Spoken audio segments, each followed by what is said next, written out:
Ang susunod na pagpapasalamat, makikita ko po siya sa susunod na linggo.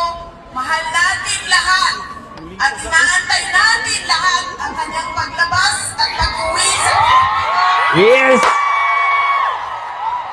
Mindig po ang balahibo ko nung sinabi niya po yung kataga na yun na sa susunod na magpapasalamat sa inyo, eto na po si Tatay Duterte. Eto na po mga Lodi, nararamdaman ko na po ang paglabas o pag-uwi ni Tatay Duterte at makakapiling na po uli natin siya dito po sa bansang Pilipinas.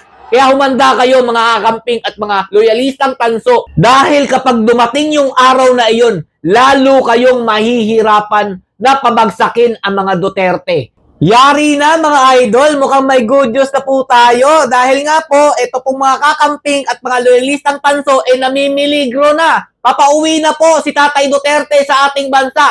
Tila ba nagpapahiwatig po si Mayor Basti Duterte at saka si VP Sara Duterte na malapit na pong makauwi ng Pilipinas si Tatay Duterte. Eto mga Lodi, dito ko po napagtanto na meron po talaga magandang balita na darating sa atin. Baka nga ngayong buwan na ito o mga sa susunod na buwan, nandito na nga po si Tatay Duterte sa bansang Pilipinas. Sabi po kasi dito ni Mayor Basti Duterte, hindi na ako babalik sa Hague kasi uuwi na ang ama ko. Di ba mga Lodi, hindi naman to basta-basta lalabas na mga salita ni Mayor Basti Duterte kung wala po itong katotohanan mga Lods. O ito pa, ang pinakamalupit dyan mga Lodi, ang sinabi po ni VP Sara Duterte kahapon na dinumog po talaga sa UK. O ito po, pakinggan nyo mabuti.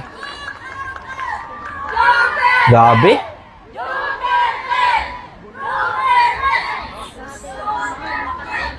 Ang susunod na pagpapasalamat, makikita ko po siya sa susunod na linggo. Mahal natin lahat at inaantay natin lahat ang kanyang paglabas at pag-uwi sa... Yes!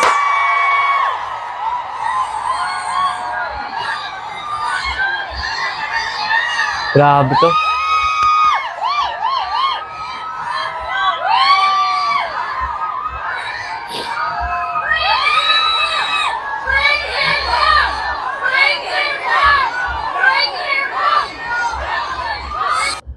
Nakita niyo po yung itsura ni VP Sara Duterte, maluha-luha po siya. Tumindig po ang balahibo ko nung sinabi niya po yung kataga na yun na sa susunod na magpapasalamat sa inyo, eto na po si Tatay Duterte. Nalalapit na po siguro ang pag-uwi niya sa Pilipinas. At alam naman natin mga Lodi, ang Amerika ay hindi po talaga gusto ang ginagawa nitong ICC. Gusto nga nilang buwagin ito mga idol dahil wala naman po talagang jurisdiction ang ICC sa bansang Pilipinas. Pero bakit po nila pinagpilitan dalhin si Tatay Duterte doon para litisin?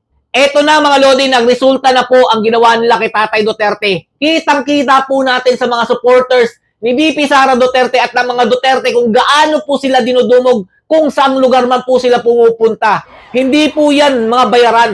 Kusang loob po yan pupunta. Tingnan nyo na lang po yung mga tao at kababayan natin na pupunta sa Hague. Bumibisita doon. Wala po yung bayad, pera po nila ang ginagamit doon. Pero ayan po, nakasuporta at nag-aantay sa paglabas ni Tatay Duterte. Eto na po mga Lodi, nararamdaman ko na po ang paglabas o pag-uwi ni Tatay Duterte at makakapiling na po uli natin siya dito po sa bansang Pilipinas.